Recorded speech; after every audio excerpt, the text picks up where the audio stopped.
The only thing Apple folded is your money into their pockets. But 2025 might just be the year that you finally fold.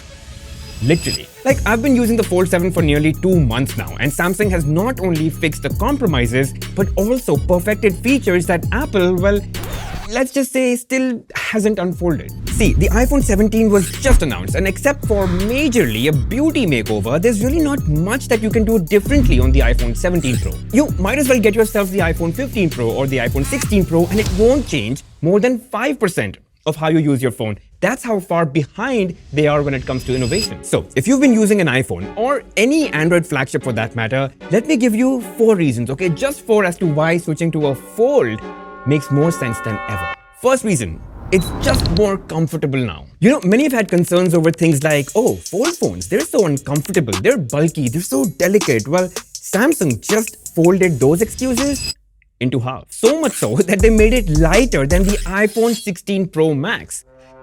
Who's bulky now? And it's not even thick anymore. I mean, look at this. Just as thick or as thin as your regular phones. It's light for everyday use, it's easy inside your pockets, and when unfolded, it's unbelievably thinner than, regular phones. In fact, to give you an idea, just look at the Fold 5, the Fold 6, and now the Fold 7. Also, the crease. Sure, you can feel it, but it's virtually non-existent to look at. And that's the thing, people think of the older Fold phones as base.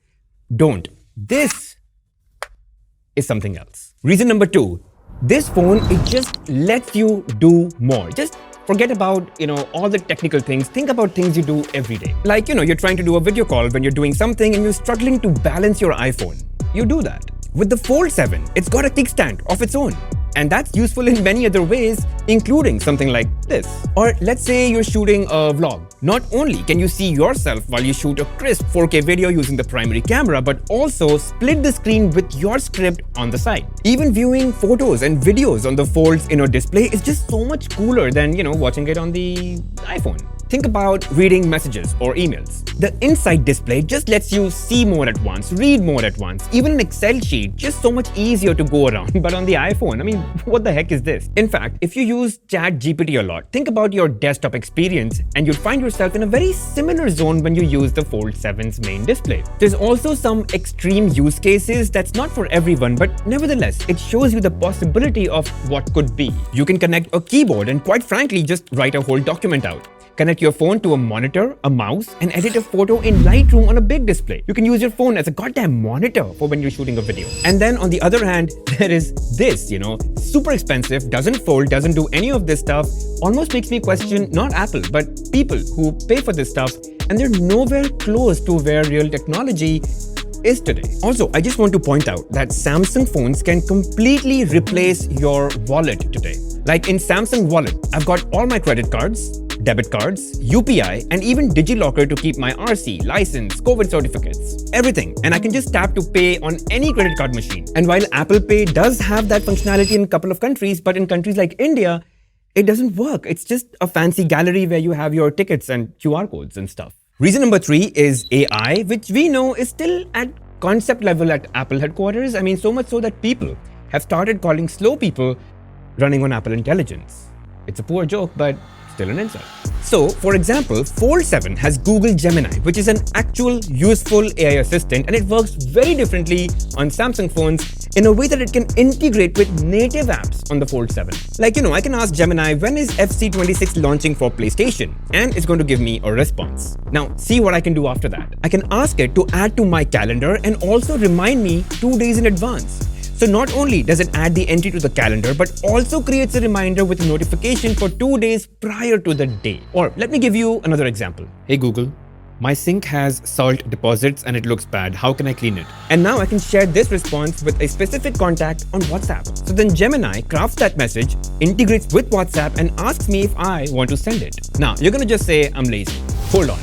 If I can do something faster with just a prompt, I'm going to do it. Sure, I can Google it, find the answer, copy it, open WhatsApp, search for the contact, paste the response, and then send it. That makes me hardworking or stupid?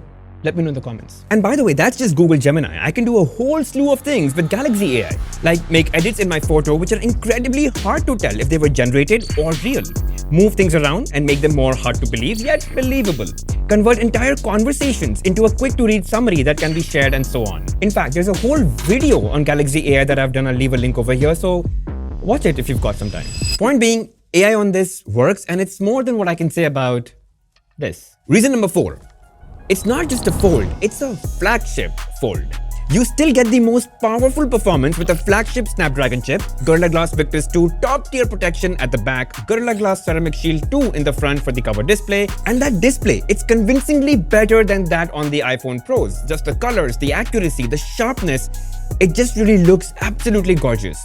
Very premium build, looks stunning. I mean, it's the kind of tech that you won't see in most hands. And even the cameras this time are upgraded to 200 megapixel, pretty much like the S25 Ultra. Now, I did take some photos from both the iPhone 16 Pro and the Fold 7, comparable if not better. In some cases, you could say the iPhone does better, but then in many photos, you could say the Fold 7 did better. But just look at some of these photos I took from the Fold 7 in regular daylight, or even like a couple of portraits that I took while I was traveling. Or even these low-light pictures, they came out absolutely amazing. And even if you use it for shooting videos, I think it did a fabulous job, be it regular daylight or in low light, or even when I recorded it in log mode and then color graded them for this dreamy, creamy footage. Though I do admit that the iPhone 16 Pro phones and of course the upcoming iPhone 17 Pros are still better when it comes to shooting videos. Although, if you're just shooting videos for, personal casual purposes, it still does a very good job. Now, if you're really planning to switch from an iPhone to the Fold 7, there are a couple of things that you should know. Switching means transferring all your data from the iPhone to the Fold, including WhatsApp. So there's an app for that by Samsung called Smart Switch, which you can use to make all the transfers, including photos, videos, contacts, messages, all of that. And within WhatsApp, there's an option to move your chats to Android, so that should do it. Second is battery. And not that the iPhone batteries are great, okay? I've got the Pro, and I do have to charge it sometime in the evening just so that I don't have battery anxiety. That is going to be the case with the Fold 7 as well. Unless you're not a heavy user, in which case it'll get you through the day. And third, if you're heavy into iMessages and FaceTime, that's the one thing you're not going to be able to do with the Fold 7. I know it's a very US-centric problem, but nevertheless, I thought you should know. I've heard many people and tech reviewers say that this phone is not for everybody. On the contrary, I think it is for everybody. You want a regular phone? You've got it. It's thin, lightweight, the cover screen is wide enough as a normal size phone. You want a bigger screen? You want productivity? You got that too. The option is always with you, and it's always up to you as to what you want to use. It's super simple and super packed with features at the same time. With this, or the iPhone 15 Pro, or the iPhone 14 Pro, or even with the upcoming iPhone 17 Pro, how you use a phone doesn't change. And that's why Apple users, maybe it's time to fold. I'll see you in the next one.